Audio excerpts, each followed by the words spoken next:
بكرة رمضان، والسؤال مش هتصوم كام ساعة ولا هتصلي كام ركعة. السؤال الحقيقي، هتخرج من الشهر ده بني آدم مختلف ولا هتكرر نفس السيناريو بتاع كل سنة؟ كل سنة بنقول رمضان الجاي هيتغير كل حاجة، وكل سنة الشهر بيخلص ونرجع لنفس العادات، نفس التأجيل، نفس التشتت. لكن الحقيقة اللي محدش بيقولها إن رمضان مش مجرد شهر عبادة، رمضان أقوى فرصة في السنة تعيد برمجة نفسك بالكامل. ليه؟ لأن في رمضان كل حاجة بتساعدك تبقى منضبط. انت غصب عنك بتصوم، غصب عنك بتتحكم في شهواتك، غصب عنك بتغير مواعيد نومك وأكلك. يعني عندك تدريب عملي على التحكم في نفسك لمدة 30 يوم متواصلين.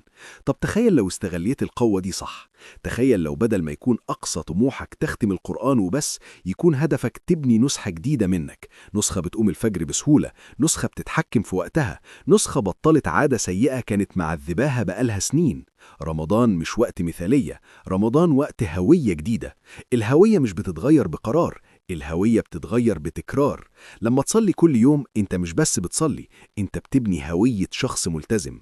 لما تمسك نفسك عن الغلط انت مش بس بتمنع فعل، انت بتبني صورة جديدة قدام نفسك انك تقدر تتحكم.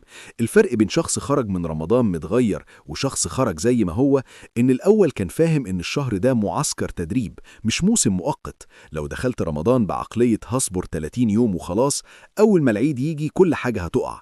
لكن لو دخلت بعقلية أنا ببني نظام يكمل بعد رمضان، ساعتها حياتك كلها هتتغير. اسأل نفسك سؤال صعب شوية: لو رمضان ده عدى زي اللي قبله، هتحس بإيه بعد 6 شهور؟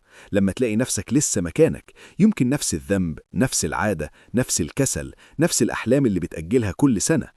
الألم الحقيقي مش إنك تقع، الألم الحقيقي إنك تفضل مكانك. لكن الخبر الحلو إن 30 يوم كفاية يغيروا مسار سنة كاملة. عادة واحدة بس تتثبت في رمضان ممكن تغير مستقبلك كله. قيام الليل ممكن يبني قوة نفسية رهيبة، قراءة يومية ممكن توسع وعيك، صدقة يومية ممكن تغير قلبك، عادة رياضة خفيفة بعد الفطار ممكن تغير جسمك. الموضوع مش محتاج 20 هدف، الموضوع محتاج قرار واحد واضح: أنا هطلع من رمضان ده بشيء واحد ثابت في حياتي. اختار حاجة واحدة وركز عليها طول الشهر، وكل يوم اسأل نفسك: هل أنا الشخص اللي كنت عايز أبقى عليه ولا لسه مستني بكرة؟ رمضان بيعدي بسرعة، أول أسبوع حماس، تاني أسبوع تعب، تالت أسبوع تعود، رابع أسبوع وداع. واللي بيكسب هو اللي بيفضل ثابت بعد ما الحماس يهدى.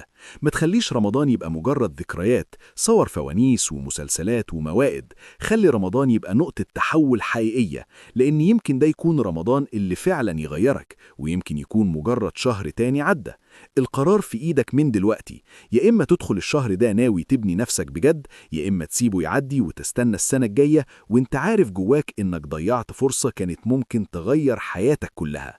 رمضان بكرة، والسؤال مش هتبدأ إمتى، السؤال هتبدأ إزاي. ومن النهاردة خليك فاكر إن رمضان مش شهر في السنة، رمضان فرصة يمكن ما تتكررش بالشكل ده تاني. فاختار صح وابدأ صح، وخلي الشهر ده يكون البداية الحقيقية، مش مجرد محطة عابرة في حياتك.